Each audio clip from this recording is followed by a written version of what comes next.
off to Batley this week. Familiar surroundings for you, obviously being your former club, first of all, on a personal level. How much you're looking forward to going back there?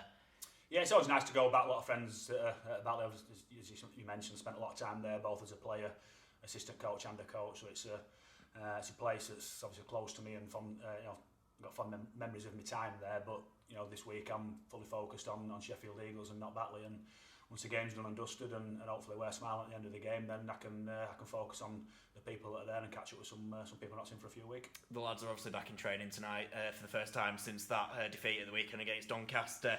I can imagine you've obviously now had a few days to kind of review the game and stuff like that, but I can imagine that obviously there'll be a few areas that you'll want to kind of tie up, won't you, from the weekend's performance? Yeah, definitely. It's the discrepancy between the very, very good that we were at Barrow and the very, very average that we were at Doncaster. I thought we were very, very good defensively against Barrow, or in terms of the patience that we showed, ending our sets deep and backing it up with some tough physical defence, but being very disciplined as well. But against Doncaster, I think we conceded 5 penalties on tackle one, which doesn't allow you to put them under any pressure positionally or put them under any sort of stress or fatigue, bringing the ball away from their own goal line, which is where it is most physically demanding, coming away from your own goal line or defending on your own goal line.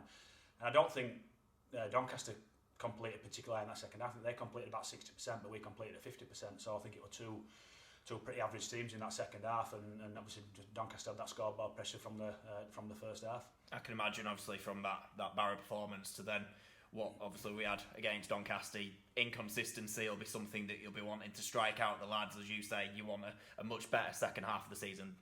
Yeah, definitely, and that's what we're all striving to achieve. And it's it's frustrating when it doesn't happen. We work hard all week in training, and sometimes you don't see them performances coming. I thought the week before when we played over at Barrow, we had a really, really good, tough physical week, and I thought that performance married the effort and the intensity in training. And we didn't do that this week on the Sunday, unfortunately.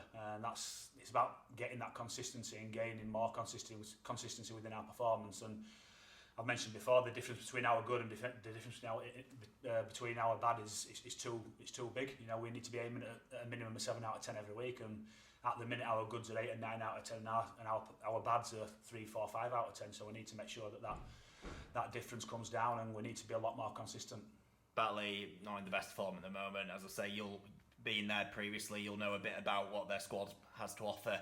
But obviously they've gone for a bit of a change recently with Mark Moxon leaving the club and stuff like that. So what kind of Batley Bulldogs are you expecting on Sunday?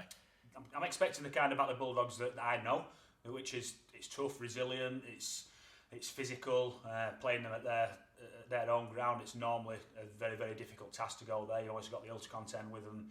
I think that's more of a mental thing than it is actually a physical thing. I think you've got 40 minutes uphill, 40 minutes downhill, and both teams have got that. And I think, obviously, having played and coached it, I think too much is made of the hill.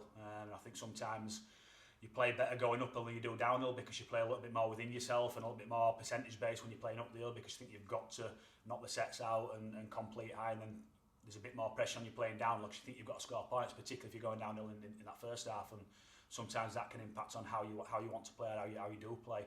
So we've got to make sure that we buy into that process again, and I keep talking about the process and completing your sets and putting the ball in the corner, being prepared to defend and put the opposition under some field position pressure. And then when you get the ball further down the field, as I said previously, defending your own goal line is a lot more fatiguing than it is defending further up that field. So we've got to make sure we get into that process and be happy to play the long game. Just how much will, obviously, like ourselves, will want that victory. Batley aren't in the best of form at the minute. So just how much of a tough game is it going to be? Yeah, it's going to be tough. I think regardless of how well or how poor Batley are playing, you always expect a tough physical contest when you go there, and we're not expecting anything different. I think we've got to concentrate on us and what we can do and what we can control. We can't control what Batley do, other than the position that we put them in. So we can control that.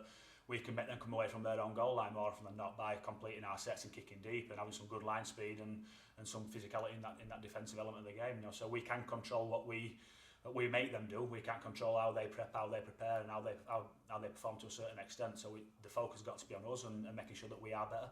Well, obviously Joel, for example, came back for the game last week. Are you expecting to see any other players who are maybe out back for this weekend? Not sure. we'll be without Ollie Roberts, who's suspended, and I've not seen how Massey is as yet. We're expecting Massey to be out with a bit of a quad injury, which he came off with. Didn't look great, so he's going to be assessed tonight, and we'll see how he pulls up. So there might be a couple of people missing from last week. There Ev Hodgson and Conor Bowery were fit and available last week. Ryan Miller pulled out late during the week as well. So I thought we were going to have 21 fit players to choose from. That didn't quite pan out as we thought it would do. So we'll have a look at them tonight, see how the bodies are. Alex Foster came off fairly early on. I thought we missed Fozzie. He came off with a migraine. He was suffering with his vision during the game. So hopefully he's recovered from that and he'll be fit and ready to go. And as I say, whoever puts a shirt on Sunday, I can imagine after that defeat at the weekend, there'll be a real hunger from everyone that takes to the field to try and get back to winning ways, won't there? But we certainly hope so, and that's what we want to see in training. We don't want to see people floating through training and just expecting to play, and regardless of how many numbers that we've got that are available for training and for the game on a Sunday, we want that intensity and that effort there all the way through the week, on the Tuesday, the Wednesday and the Friday in training, not just people floating through and just expecting to play. So that's what we've got to make sure that we try and generate every single session that we've got.